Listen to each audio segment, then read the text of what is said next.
ఇక వాడోడు వీడోడు కాయగూరలు ముచ్చట్లు చెప్పిన వాళ్ళు ఉంటారు కొంతమంది. అసలు టీఆర్ఎస్ పార్టీ ఉండదట అంటాడు, విలీనం అయిపోతుందట, అయిపోయిందట, మాట ముచ్చట అయిపోయిందట. ఇప్పుడు కవిత గారు జైల్లో ఉన్నది. నేను అన్నాను, పార్టీ వర్కింగ్ ప్రెసిడెంట్ను, మీదికెళ్ళి కవిత అన్నాను, మరి నేను పోయి ఢిల్లీలో లాయర్లను కలవద్దా, బెయిల్ ముచ్చట మాట్లాడద్దా, అవసరమైతే 4 రోజులు ఉండి ఏమవుతుందో విచారించొద్దా, అమ్మాయిని కలిసి ధైర్యం చెప్పొద్దా? గా పని మీద నేను పోతేనట వీడు బీజేపీలో కాలు మొక్కిండు, సీక్రెట్ల బేరం చేసుకున్నాడు. మాకేం కర్మ? నిజంగా సీక్రెట్ల బేరాలు చేసుకుంటే ఇలా కరెక్ట్గా 150 రోజులు కవిత జైలు ఉండి, కరెక్ట్గా మార్చి 15 నాడు అరెస్ట్ చేశారు. ఇలా 150 రోజులు.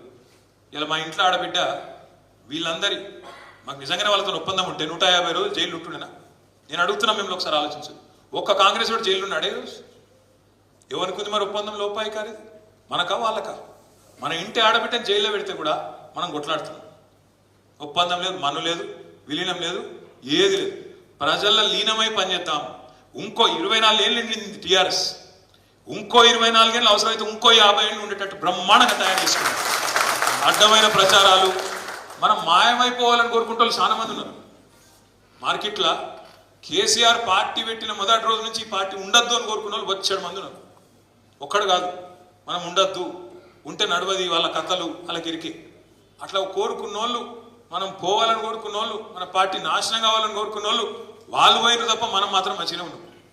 2 ఎలక్షన్లు తెలంగాణ వచ్చినాక మననే గెలిపించారు ప్రజలు. ప్రజలకు మనం రుణపడి ఉండాలి. 10 ఏళ్ళు మనకు అవకాశం ఇచ్చింది.